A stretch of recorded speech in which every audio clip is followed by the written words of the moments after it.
Hi friends welcome to JVS education channel. March 1 current affairs గురించి ఈరోజు మనం తెలుసుకుందాం. జాతీయ అంతర్జాతీయ అంశాలు, ఆర్థిక మరియు బ్యాంకింగ్, కమిటీలు సమావేశాలు, సైన్స్ అండ్ టెక్నాలజీ, నియామకాలు, క్రీడా అంశాలు, దినోత్సవాలు, మరణాలు. Okay friends, first of all వచ్చేసి మనం అంతర్జాతీయ అంశం గురించి తెలుసుకుందాం. ప్రపంచంలోనే అతిపెద్ద విమానం మియా. ప్రపంచంలోనే అతిపెద్ద విమానం అనేది మియా అన్నమాట. ఈ మియాను ధ్వంసం చేసినది ఏదంటే రష్యా. అయితే ఇప్పుడు ఈ మధ్యకాలంలో మనకు ఉక్రెయిన్పై రష్యా దాడిలో ప్రపంచంలోనే అతిపెద్ద విమానమైన మియాను ధ్వంసం చేయడం జరిగిందనమాట. ఉక్రెయిన్పై రష్యా దాడి, రష్యా ఉక్రెయిన్ యొక్క ఆంటోనోమ్ ఏఎన్ అనమాట. ఆంటోనోమ్ ఏఎన్ అని పిలుస్తామన్నమాట. దీన్ని ఏఎన్ అని. ఆంటోనోమ్ 225 ప్రపంచంలోనే అతిపెద్ద విమానమైన మియా 225 ఆంటోనోమ్ను కార్గో విమానం అని పిలువడే దీన్ని రష్యా అనేది దాడి చేయడం జరిగిందనమాట. కైవ్ వెలుపల విమానం ధ్వంసమైంది. ఆయుధాల తయారీదారు ఉక్రో బోర్నోఫ్రోమ్ ప్రకారం AN-225 మియాను పునరుద్ధరించడానికి $3 మిలియన్ కంటే ఎక్కువ ఖర్చు చేస్తుందన్నమాట. అయితే దీని ఖర్చు ఎంత అంటే 3 బిలియన్ కంటే ఎక్కువ ఖర్చు అవుతుంది మరియు 5 సంవత్సరాలు కూడా పట్టవచ్చు. అలాంటి మియాను ధ్వంసం చేసిన దేశం ఏదంటే రష్యా అనమాట. ఫిబ్రవరి 24, 2020 ఉక్రెయిన్ విమానాశ్రయంపై రష్యా దాడి చేసినప్పుడు హోస్టోమెల్ విమానాశ్రయంలో AN-225 విమానం ధ్వంసమైంది. అయితే ఈ మియాను ఏమని పిలుస్తారంటే ఉక్రెయిన్ యొక్క ఆంటోనోమ్ 225 కార్గో విమానం అని కూడా ఈ మియాను పిలవడం జరుగుతుంది. ఇది ప్రపంచంలోనే అతిపెద్ద విమానం అన్నమాట. అయితే ఈ వివాదం ఉక్రెయిన్ మరియు రష్యా మధ్య వివాదం ఏమిటి అంటే సోవియట్ అంతరిక్ష కార్యక్రమం కోసం ఎనర్జియా రాకెట్ యొక్క బ్లూస్టర్ మరియు బురాన్ క్లాస్ ఆర్బిటర్ను ఎయిర్ లిఫ్ట్ చేయడానికి విమానం రూపొందించబడింది. AN-225 యొక్క అసలైన మిషన్ మరియు లక్ష్యాలు యునైటెడ్ స్టేట్స్ యొక్క షటిల్ క్యారియర్ ఎయిర్క్రాఫ్ట్ని పోలి ఉంటుందన్నమాట. ఈ AN-225 యొక్క మిషన్ ఎలా ఉంటుందంటే యునైటెడ్ స్టేట్స్ షటిల్ క్యారియర్ ఎయిర్క్రాఫ్ట్ని పోలి ఉంటాయన్నమాట. AN-225 యొక్క ప్రధాన డిజైనర్ విక్టర్ టోల్మాచెవ్ అనమాట. ప్రధాన డిజైనర్ వచ్చేసి మనకు విక్టర్ టోల్మాచెవ్. అయితే ఇది ఎన్ని కిలోమీటర్ల పొడవు ఉంటుందంటే 84 కిలోమీటర్ల పొడవు, గంటకు 850 కిలోమీటర్ వేగంతో 250 టన్నుల వరకు సరుకును రవాణా చేయగల ప్రపంచంలోనే అతిపెద్ద విమానం వచ్చేసి మియా. నెక్స్ట్ వచ్చేసి IOC వ్లాదిమిర్ పుతిన్ నుండి టాప్ ఒలింపిక్ గౌరవాన్ని ఉపసంహరించుకుంది. ఉక్రెయిన్పై దాడికి ప్రతిస్పందనగా అంతర్జాతీయ ఒలింపిక్ కమిటీ IOC అంతర్జాతీయ ఒలింపిక్ కమిటీ వ్లాదిమిర్ పుతిన్ నుండి టాప్ ఒలింపిక్ గౌరవాన్ని దానంతట కాదు ఉపసంహరించుకోవడం జరిగిందనమాట. ఉక్రెయిన్పై రష్యా దాడి చేసిన తర్వాత అంతర్జాతీయ ఈవెంట్ల నుండి రష్యన్ను మరియు బెలారసియన్ అథ్లెట్లు మరియు అధికారులను మినహాయించాలని కూడా IOC నిర్వాహకులను కోరిందనమాట. అంతర్జాతీయ ఒలింపిక్ కమిటీ క్రీడా సమాఖ్యను నిర్వహణను కోరింది. తటస్థ భూభాగంలో ఆడడానికి అనుమతించే ఫీఫా ప్రణాళికను ప్రత్యర్థులను ఆయోధ్యయోగం కాదు అని కొట్టిపారేసిన తర్వాత వచ్చే నెలలో జరిగే ప్రపంచ కప్ ప్లే ఆఫ్లో రష్యా పాల్గొనడం కూడా సందేహంగానే ఉందన్నమాట. ఉక్రెయిన్పై దాడిలో ఒలింపిక్ ఒప్పందాన్ని ఉల్లంఘించిన మాస్కోపై కోపంతో రష్యాలో జరిగే ఈవెంట్లను రద్దు చేయాలని IOC అంతర్జాతీయ క్రీడా సమాఖ్యను కోరడం జరిగింది. అంతర్జాతీయ ఒలింపిక్ కమిటీ ప్రధాన కార్యాలయం వచ్చేసి లసౌనే, స్విట్జర్లాండ్. అంతర్జాతీయ ఒలింపిక్ కమిటీ అధ్యక్షుడు థామస్ బాచ్. అంతర్జాతీయ ఒలింపిక్ కమిటీ స్థాపించబడింది 1894 ప్యారిస్, ఫ్రాన్స్. IOC ప్రధాన కమిటీ కార్యాలయం వచ్చేసి లసౌన్, స్విట్జర్లాండ్. అంతర్జాతీయ ఒలింపిక్ కమిటీ అధ్యక్షుడు థామస్ బాచ్. అంతర్జాతీయ ఒలింపిక్ కమిటీ స్థాపించబడింది 23 జూన్ 1894 ప్యారిస్, ఫ్రాన్స్లో అనమాట. ఫ్రాన్స్ అనమాట. ఓకే. జపాన్ మరియు భారతదేశం ద్వైపాక్షిక స్వాప్ అరేంజ్మెంట్ని పునరుద్ధరించాయి. జపాన్ మరియు భారతదేశం ద్వైపాక్షిక స్వాప్ అరేంజ్మెంట్ని పునరుద్ధరించాయన్నమాట. దీని పరిమాణం $75 మిలియన్ల వరకు ఉంది. BSE అంటే ద్వైపాక్షిక స్వాప్ అరేంజ్మెంట్ అనేది US డాలర్లకు బదులుగా అధికారులను ఇద్దరు తమ స్థానిక కరెన్సీలు మార్చుకునే 2 మార్గాలు ఏర్పాటు చేస్తాయన్నమాట. ఏం లేదండి, మన భారతదేశము జపానీస్ యొన్ అనే దాన్ని, అలాగే జపాన్ కరెన్సీని మన కరెన్సీని జపాన్ పొందడానికి అనుకూలంగా ఉంటుందన్నమాట. అసలు ఈ బిఎస్సి అంటే ఏమిటంటే, జపాన్ మరియు భారతదేశం తమ కరెన్సీలో అంటే భారతీయ రూపాయి లేదా జపానీ యొన్ లేదా యుఎస్ డాలర్లో ఒకదానికొకటి డబ్బు తీసుకోవచ్చని దీని అర్థం అన్నమాట. దిగువ పేర్కొన్న విధంగా దీన్ని మరింతగా వివరించుకుందాం. భారతదేశం జపాన్ నుండి డబ్బు తీసుకోవాలనుకున్నప్పుడు, ఫర్ ఎగ్జాంపుల్, అది యుఎస్ డాలర్ను లేదా జపానీస్ యొన్ 75 బిలియన్ పరిమితి వరకు రుణం తీసుకొనవచ్చు అన్నమాట. రుణం మనం ఎంతవరకు తీసుకోవచ్చు అంటే 75 బిలియన్ల వరకు రుణం అనేది మనం తీసుకోవడం జరుగుతుంది. అలాగే జపాన్ కూడా భారతదేశం నుండి డబ్బును లేదా రుణాలను తీసుకోవాలనుకున్నప్పుడు అది 75 మిలియన్ పరిమితి వరకు రుణం తీసుకోవచ్చు. దేశాలు నిజానికి రుణం తీసుకున్నప్పుడు మొత్తానికి వడ్డీని డబ్బును తీసుకునే సమయంలోనే చెల్లించిన వడ్డీ రేటుతో చెల్లిస్తాయన్నమాట. దేశాలు నిజానికి రుణం తీసుకుంటున్నామని ఎవరి దగ్గర అప్పు తీసుకుంటున్నప్పుడు మొత్తానికి వడ్డీ డబ్బును తీసుకునే సమయంలోనే నిర్ణయించిన వడ్డీ రేటుతో మనం ఎంతైతే నిర్ణయించుకుంటామో అంత వడ్డీ రేటుతో తిరిగి చెల్లిస్తామన్నమాట. ఇక జీకే గురించి తెలుసుకున్నట్టయితే, జపాన్ రాజధాని టోక్యో. జపాన్ యొక్క రాజధాని టోక్యో. జపాన్ కరెన్సీ వచ్చేసి జపానీస్ యొన్. జపాన్ చక్రవర్తి నరుహిటో. జపాన్ ప్రధానమంత్రి ఫూమియో కిషిడా. జపాన్ రాజధాని Tokyo. Japan currency Japanese yen. Japan చక్రవర్తి నరుహిటో. జపాన్ ప్రధానమంత్రి వచ్చేసి ఫూమియో కిషిడా అన్నమాట. ఓకే, నెక్స్ట్ వచ్చేసి ఆర్థిక మరియు బ్యాంకింగ్. 2021-22లో భారతదేశానికి 8.9% జీడిపి వృద్ధిని ఎన్ఎస్ఓ అంచనా వేసిందనమాట. ఎన్ఎస్ఓ అంటే జాతీయ గణాంక కార్యాలయం అంచనా వేసి చెప్పింది ఎంత అంటే భారతదేశానికి 22లో 8.9 జీడిపి వృద్ధి రేటు ఉండవచ్చని చెప్పిందనమాట. నెక్స్ట్ వచ్చేసి బ్యాంక్ ఆఫ్ మహారాష్ట్ర ఒడిశాలో ప్రాజెక్ట్ బ్యాంక్ సఖీని ప్రారంభించిందనమాట. బ్యాంక్ ఆఫ్ మహారాష్ట్ర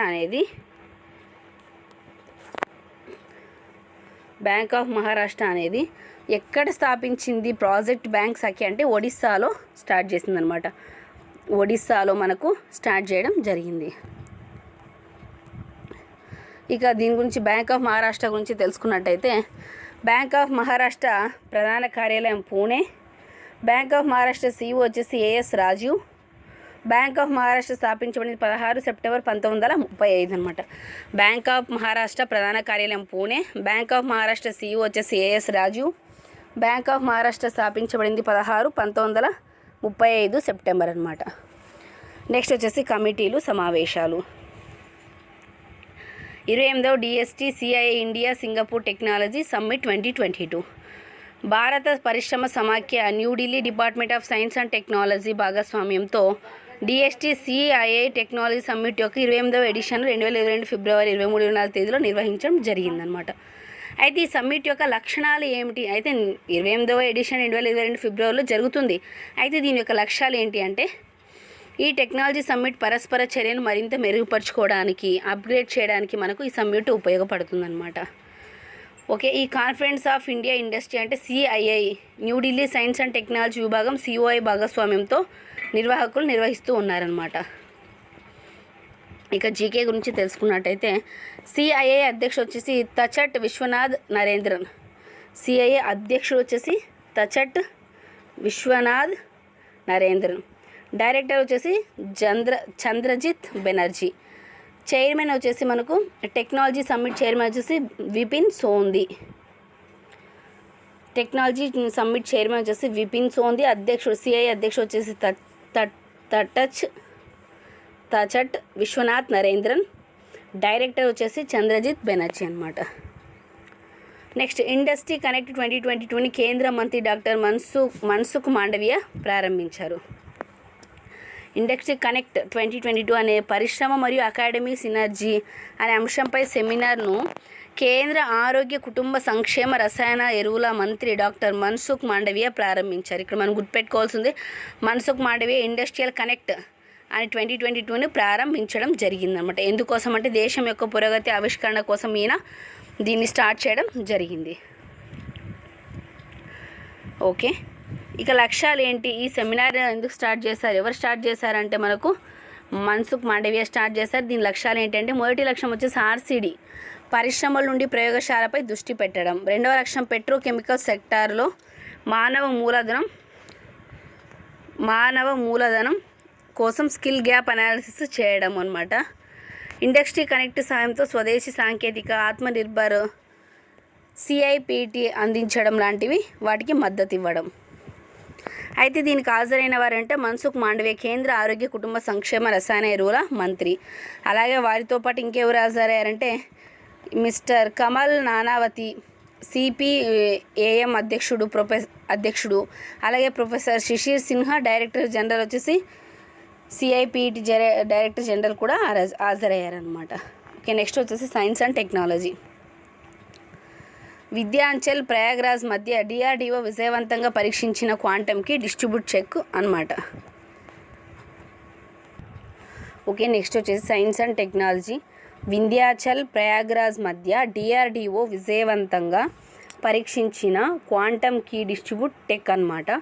డిఆర్డిఓ పరీక్షించింది అనమాట. డిఆర్డిఓ అంటే డిఫెన్స్ దేశంలో తొలిసారిగా defence research and development organisation. ఈ డిఆర్డిఓ మరియు IIT Indian institute of technology ఈ రెండు కూడా వింధ్యాచల్ ప్రయాగ్రాజ్ మధ్య డిఆర్డిఓ విజయవంతంగా పరీక్షించింది ఏంటి అంటే క్వాంటమ్ కీ డిస్ట్రిబ్యూషన్ అనమాట. అయితే ఈ కీ రెండింటి మధ్య జరిగింది. ఎక్కడ అంటే వింధ్యాచల్ మరియు ప్రయాగ్రాజ్ మధ్య పరీక్షించింది ఎవరంటే డిఆర్డిఓ ఐఐటి వాళ్ళనమాట. దాని పేరు వచ్చేసి క్వాంటమ్ కీ డిస్ట్రిబ్యూట్ టెక్. ఇక దీని గురించి మనం తెలుసుకున్నట్టయితే ఈ టెక్నాలజీ ఏంటి అంటే ఇది దేశంలోనే తొలిసారిగా డిఆర్డిఓ మరియు ఐఐటి ఢిల్లీకి చెందిన శాస్త్రవేత్తల బృందం ఉత్తరప్రదేశ్లోని ప్రయాగ్రాజ్ మరియు వింధ్యాచల్ మధ్య క్వాంటమ్ కీ డిస్ట్రిబ్యూషన్ లింక్ని విజయవంతంగా 100 కిలోమీటర్లు ప్రదర్శించిందనమాట. ఎక్కడ అంటే ఇది యూపీలో ప్రయాగ్రాజ్ మరియు వింధ్యాచల్ మధ్య క్వాంటమ్ డిస్ట్రిబ్యూషన్ కీని విజయవంతంగా 100 కిలోమీటర్లు పరీక్షించడం జరిగింది. ఇంకా దీని గురించి మనం నీట్గా తెలుసుకున్నట్టయితే ఇప్పటికే మార్కెట్లో ఉన్న వాణిజ్య స్థాయి ఆప్టికల్ ఫైబర్ని ఉపయోగించి ఈ సాంకేతిక పురోగతిని సాధించడం జరిగింది. డిఆర్డిఓ ప్రకారం military grade communication security key సోపాన క్రమాన్ని బూట్ స్టాప్ చేయడానికి దేశం యొక్క సురక్షిత కీ బదిలీ సాంకేతిక కూడా ఈ క్వాంటమ్ కీ అనేది మనకు ఉపయోగపడుతుంది. వాణిజ్యపరంగా ఆలోచించినట్టయితే అందుబాటులో ఉన్న ఆప్టికల్ ఫైబర్ను ఉపయోగించడం ద్వారా ఈ సాంకేతిక పురోగతి సాధ్యమైందనమాట. నెక్స్ట్ వచ్చేసి IIT Delhi director professor Rangan Banerjee దేశం యొక్క సాంకేతిక సామర్థ్యాన్ని బలోపేతం చేయడానికి అంకితమైన కార్యక్రమాల కోసం ఈ పురోగతిని సాధించారని డిఆర్డిఓ ఫ్యాకల్టీ మరియు శాస్త్రవేత్తలు కూడా ప్రశంసించడం జరిగింది. ఈ క్వాంటమ్ కీ గురించి ఇంకా మనం తెలుసుకున్నట్టయితే ఈ కీ అనేది క్రిప్టోగ్రాఫిక్ ఫోటోగ్రాఫ్ని రూపొందించడానికి క్వాంటమ్ ఫిజిక్స్ని ఉపయోగించే సురక్షితమైన కమ్యూనికేషన్ పద్ధతి. ఇదేం లేదండి, ఈ కీ అనేది 2 సురక్షితమైన కమ్యూనికేషన్కి ఉపయోగపడేది. అయితే ఇది 2 పార్టీల వారికి మాత్రమే తెలిసిన భాగస్వామ్య రహస్య కీని రూపొందించడానికి అనుమతి ఇస్తుందన్నమాట. మరియు సందేహాలను గుప్తీకరించడానికి డిక్రిప్ట్ చేయడానికి కూడా మనకి ఈ కీ ఎంతగానో ఉపయోగపడుతుంది. అయితే దీన్ని పరీక్షించి డిఆర్డిఓ ఢిల్లీ ఐఐటి వాళ్ళు. ఓకే, నెక్స్ట్ వచ్చేసి గూగుల్ భారతదేశంలో ప్లే పాస్ సబ్స్క్రిప్షన్ని ప్రారంభించడం జరిగింది. గూగుల్ వచ్చేసి ప్లే ప్లస్ని ప్రారంభించడం జరిగింది. అయితే ఎందుకోసం అంటే యాప్లో కొనుగోళ్ళు మరియు ముందస్తు చెల్లింపులు లేకుండా ఆండ్రాయిడ్ పరికర వినియోగదారులకు 1000 కంటే ఎక్కువ అప్లికేషన్లు మరియు గేమ్లకు యాక్సెస్ అందించే ప్లే పాస్ సబ్స్క్రిప్షన్ సేవలను భారతదేశంలో ప్రారంభించినట్టు మన గూగుల్ ప్రకటించింది. మన గూగుల్ అనేది ప్లే పాస్ను స్టార్ట్ చేస్తున్నట్టు మనకు ప్రకటించింది. ప్రస్తుతం 90 దేశాలు అందుబాటులో ఉన్న ప్లే పాస్ 59 దేశాల నుండి డెవలపర్ నుండి 41 కేటగిరీలో 1000+ టైటిల్స్తో కూడిన అధిక నాణ్యత కలిగి ఉందన్నమాట. అందుకే మన భారతదేశంలో కూడా దీన్ని మొదటిసారిగా అమలు చేస్తున్నట్టు గూగుల్ ప్రకటించడం జరిగింది. అయితే ఈ ప్లే పాస్ ఏంటి అంటే ప్లే పాస్ వినియోగదారులకు jungle adventures, world cricket battle మరియు మాన్యుమెంట్ వ్యాలీ వంటి ప్రసిద్ధ గేమ్లతో పాటు utter unit converter and audio lab, photo studio pro, Kingdom rush వంటి యాప్లతో ఇతరుల యాక్సెస్ని కూడా మనకు ఈ ప్లే పాస్ అనేది ఇస్తుందన్నమాట. గూగుల్ CEO వచ్చేసి సుందర్ పిచాయ్. స్థాపించబడింది 4 సెప్టెంబర్ 1998. ప్రధాన కార్యాలయం mountain view, California, United states అనమాట. ఓకే, నెక్స్ట్ వచ్చేసి నియామకాలు. నాక్ చైర్మన్గా ప్రొఫెసర్ భూషణ్ పట్వర్ధన్ ఎంపిక అయ్యారనమాట. నాక్ అంటే national assessment and accreditation council అనమాట. నాక్ అంటే national assessment and accreditation council executive చైర్మన్గా విద్యావేత్త, పరిశోధన శాస్త్రవేత్త అయిన ప్రొఫెసర్ భూషణ్ పట్వర్ధన్ నియమించడం జరిగిందనమాట. యూజీసీ చైర్మన్గా ప్రొఫెసర్ జగదీష్ కుమార్ నియమితులైన తర్వాత ఆ స్థానంలో ఇప్పుడు మనకు భూషణ్ గారిని నియమించడం జరిగింది. అంతకుముందు వచ్చేసి UGC chairman professor Jagadish Kumar అనేవారు నాక్ చైర్మన్గా ఉండేవారు. ప్రస్తుతం భారత ఆయుష్ మంత్రిత్వ శాఖచే నియమించబడిన జాతీయ పరిశోధన ప్రొఫెసర్ మరియు interdisciplinary school health sciences Savitribai Pune విశ్వవిద్యాలయాలో విశిష్ట ప్రొఫెసర్గా ఉన్నటువంటి పట్వర్ధన్ను ప్రజెంట్ మనము నాక్ ఎగ్జిక్యూటివ్ చైర్మన్గా ఎన్నుకోవడం జరిగిందనమాట. ఇంకా నాక్ గురించి మనం తెలుసుకున్నట్టయితే నాక్ అనేది సెప్టెంబర్ 5, 1994 యూజీసీచే స్థాపించబడిన స్వయం ప్రతిపత్తి కలిగిన సంస్థ. ప్రొఫెసర్ రామ్ రెడ్డి వ్యవస్థాపక చైర్మన్గా మరియు ప్రొఫెసర్ అరుణ నిగవేకర్ దాని మొదటి డైరెక్టర్గా ఉన్నారు.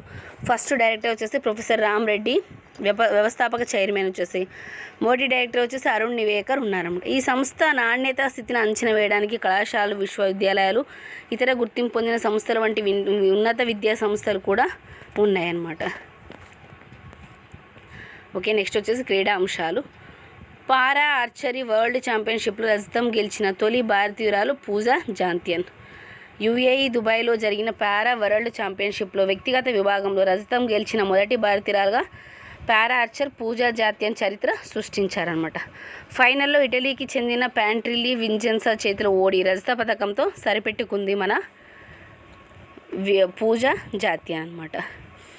అయితే భారతదేశం తన ప్రచారాన్ని 2 రజత పథకాలతో ముగించింది. ఇది దేశానికి మొదటిది. అయితే యుఏఈ దుబాయ్లో జరిగిన పారా ఒలింపిక్ ఛాంపియన్షిప్లో మనకు రజత పథకం రావడం ఇదే మొదటిసారి అనమాట.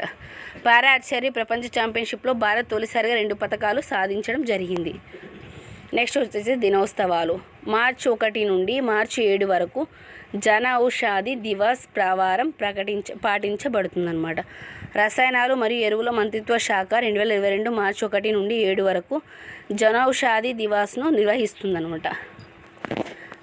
మార్చి 1 నుండి 7 వరకు జన ఔషధి దివాస్ను నిర్వహించడం జరుగుతుంది. 2022 మార్చి 7న 4వ జనవరి ఆషాధి దివాస్ జరుపుకుంటామన్నమాట. 4వ జనౌషధి దివాస్ యొక్క ఇతివృత్తం ఏంటి అని మనం తెలుసుకున్నట్టయితే, జన ఆషాధి జన్ ఉపయోగి, దీని యొక్క ఉధృతం వచ్చేసి జన ఆషాధి జన్ ఉపయోగి. 2025 మార్చి చివరి నాటికి ప్రధానమంత్రి భారతీయ జనౌషధి కార్యక్రమాల సంఖ్యను 10,500కు పెంచాలని కూడా ప్రభుత్వం లక్ష్యంగా పెట్టుకుందనమాట. ఓకే, అయితే ఇది ఎప్పుడు స్టార్ట్ అయింది జనౌషధి అంటే, ఇది ఎరువుల మంత్రిత్వ శాఖ నవంబర్ 2008 దీన్ని ప్రారంభించడం జరిగిందనమాట. నెక్స్ట్ వచ్చేసి అంతర్జాతీయ మహిళా దినోత్సవం ప్రారంభించబడింది. మహిళా మరియు శిశు అభివృద్ధి మంత్రిత్వ శాఖ ఆజాదీ కా అమృత్ మహోత్సవ్లో భాగంగా మార్చి 1వ తేదీ నుండి అంతర్జాతీయ మహిళా దినోత్సవాన్ని ఐకానిక్ వారంగా జరుపుకుంటూ ఉంది. వారం రోజుల వేడుకలో భాగంగా మంత్రిత్వ శాఖ మహిళా భద్రత మరియు సాధికారతకు సంబంధించిన విభిన్న నేపథ్యాలను కవర్ చేస్తూ మనం ఇంటర్నేషనల్ ఉమెన్స్ వీక్గా మార్చి 1st వీక్లో జరుపుకోవడం జరుగుతుందన్నమాట. లింగ సమానత్వం, మహిళా సాధికారత సాధించడానికి కోసమే మనం అంతర్జాతీయ మహిళా దినోత్సవాన్ని జరుపుకోవడం జరుగుతుంది. మార్చి 8న నారీ శక్తి పురస్కారం అందజేస్తారు. అన్ని రాష్ట్రాల మరియు కేంద్రపాలిత ప్రాంతాల నుండి మహిళా పోలీసు ప్రతినిధులు అంతర్జాతీయ మహిళా సమావేశాలకి నిర్వహించబడతారనమాట. వచ్చే 4-5 తేదీలో బాల హక్కులకు సంబంధించిన సమకాలీన సమస్యలపై రాష్ట్ర బాల హక్కుల పరిరక్షణ కమిషన్తో 2 రోజుల జాతీయ వర్క్షాప్ను భోపాల్లో మనకు నిర్వహించడం జరిగింది. నెక్స్ట్ వచ్చేసి మరణాలు. వెస్టిండీస్ దిగ్గజ స్పిన్నర్ సోనీ రమ్దీన్ కన్నుమూశారనమాట. ఈయన వెస్టిండీస్ స్పిన్ దిగ్గజం అనమాట. సోనీ రమ్దీన్ 92 ఏళ్ల వయసులో కన్నుమూయడం జరిగింది. ఈయన ఇంగ్లాండ్లో తన మొదటి సిరీస్ను గెలుచుకున్న జట్టులో ఒక భాగంగా ఉండేవారనమాట. 1960లో చివరి క్రీడా నుండి రిటైర్మెంట్ తీసుకున్న తర్వాత ఈయన ఇంగ్లాండ్కు వెళ్ళడం జరిగింది. 1960 చివరిలో క్రీడ నుండి రిటైర్మెంట్ తీసుకున్న తర్వాత ఈయన ఇంగ్లాండ్కు వెళ్ళాడు. 1960 తర్వాత ఈయన ఇంగ్లాండ్కి వెళ్ళడం జరిగింది.